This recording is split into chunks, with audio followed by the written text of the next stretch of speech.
خیر امت پٹنے کا نام ہے، خیر امت ڈنڈے کھانے کا نام ہے کافروں سے۔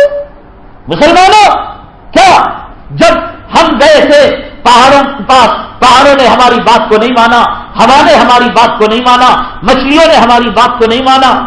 حضرت ابراہیم ابن ادہم رحمت اللہ علیہ اللہ والے تھے، بادشاہ تھے، بادشاہ کو چھوڑ کر انہوں نے فقیری کو اپنا لیا، اللہ کے راستے میں نکل پڑے۔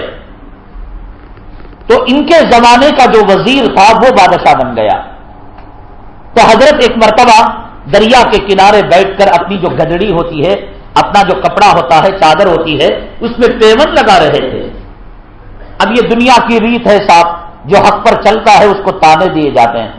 کیا یہ عمر میں داڑھی رکھ لیا تو؟ تیری عمر ہی کیا داڑھی رکھنے کی؟ کون؟ اسرائیل نہیں بولتا، امریکہ نہیں بولتا، برطانیہ نہیں، بولنے والا کون؟ مسلمان ماں باپ۔ یہ عمر میں نماز، یہ عمر میں جماعت میں جانا، یہ عمر میں علماء سے ارے برباد ہو جائیں گا، برباد ہو جائیں گا۔ کون؟ اسرائیل نہیں بولتا، امریکہ نہیں بولتا، یہود نہیں بولتے، بی جے پی نہیں بولتی، مسلمان خود بولتا ہے۔ وہ کہتا ہے میری بیٹی کو مسجد میں سنت کے مطابق نکاح کرنا چاہتا ہوں۔ ارے تو لاوارث ہو گیا کیا؟ بیوائیں کی طرح، یتیموں کی طرح مسجد میں نکاح؟ ارے دھوم دھماکے کے ساتھ زندگی میں ایک مرتبہ ہوتی میاں شادی، اس کو تو شادی خانے میں کیوں نہیں کرتا؟ ہاتھی پر، کتے پر، سور پر برات کیوں نہیں لاتا؟ کون؟ مسلمان کہتا ہے۔ مسلمانوں، حق پر چلو گے، سب سے پہلے اپنے گھرانے کا سامنا کرنا پڑے گا، اپنے خاندان کا سامنا کرنا پڑے گا، اپنے قبیلے کا، اپنے معاشرے کا، اپنے ملک کا۔ کرتے جاؤ، مزے ملیں گے، مزے ملیں گے، حق پر جینے میں مزے ہیں۔ تو وہ وزیر تھا، بادشاہ بن گیا۔ اس نے حضرت ابراہیم ابن ادہم رحمۃ اللہ علیہ کو تانا دیا۔ اللہ اکبر، کیا ہوگی ابراہیم تیری حالت؟ ارے کل بادشاہ تھا، سر پر سونے ہیرے جواہرات کا تاج اور قیمتی کپڑا پہنے ہوئے، اور آج تیری یہ حالت کے گدڑی کے پیمن لگا رہا ہے۔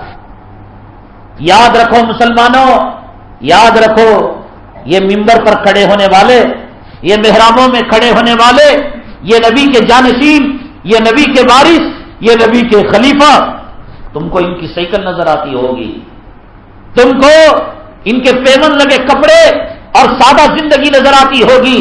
حضرت سفیان ثوری رحمت اللہ علیہ نے فرمایا انہی لوگوں کے بارے میں کہ اللہ نے ان کو اتنا سکون اور اتنی راحت اور اتنی بڑی دولت اور اتنے بڑے انعام سے نوازا ہے کہ وقت کے سلاطین اور بادشاہوں کو پتا چل جائے، فوج لے کر ان پر حملہ کریں گے۔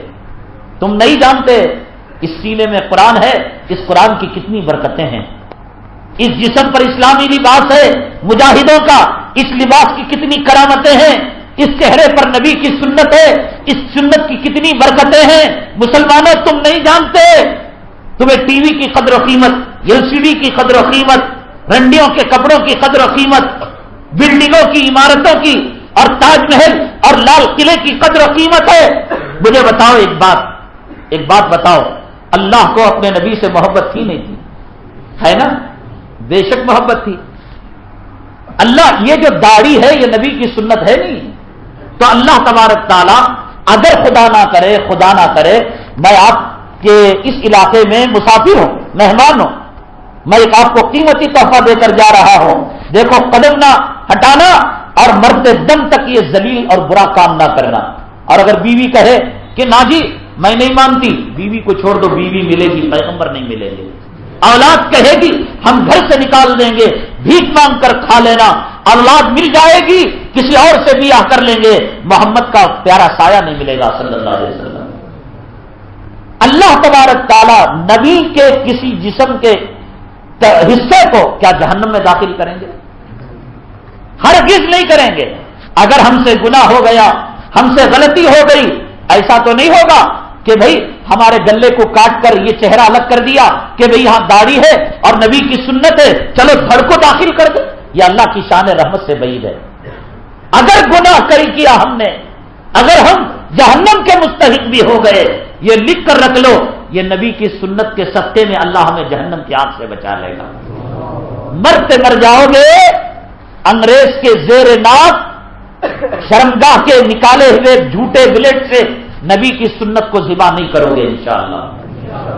ہاں، جتنے داڑھی نکالے ہوئے ہیں یہ نبی کی سنت ہے۔ آسمان کے فرشتے کہتے ہیں سبحان من زین الرجال باللہا، پاک ہے وہ ذات جس نے مردوں کو داڑھی سے مزین کیا، اور تم داڑھی کٹا کر فرشتوں کو تھوکتے ہو اور کہتے ہو ارے تو کہتا ہے داڑھی سے مزین کیا، میں نے اتنا چہرہ چکنا بنایا کہ کتا سور بھی پیشاب کرے تو پھسل کر گر جاتا ہے۔ نہیں کریں گے۔